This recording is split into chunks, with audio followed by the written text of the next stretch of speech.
ရေခဲထုတ်နော်ဘယ်လိုတွေထုတ်ကြအောင်တော့မီးမှန်မှန်တော့ဘယ်လိုတွေထုတ်ချတော့မသိဘူးနော်မီးစက်တွေနဲ့ထုတ်တာကြိုက်လားမကြိုက်လားတော့မသိဘူးနော်ဒါဒီမှာတော့ဒင်ဂျင်တွေရောနော်ဒင်ဂျင်ကတော့ကိုယ့်ကိုလောက်တာမဟုတ်ပါဘူးနော်ဒါတော့ခဲနုံခဲကန်ကတော့ကောင်းတယ်နော်ဒါတော့ဘယ်လိုတွေထုတ်ကြတော့မသိဘူးပေါ့နော်ကျွန်တော်လည်းသိချင်တော့ဟာ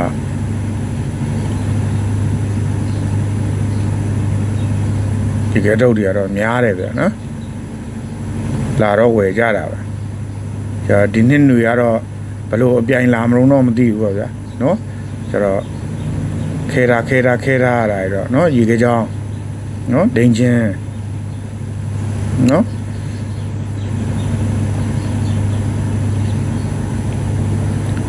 နေပဲဆိုတော့တနိုင်လောက်ပဲအဆင်ပြေပါဗျာနော်တနိုင်လောက်တော့အဆင်ပြေ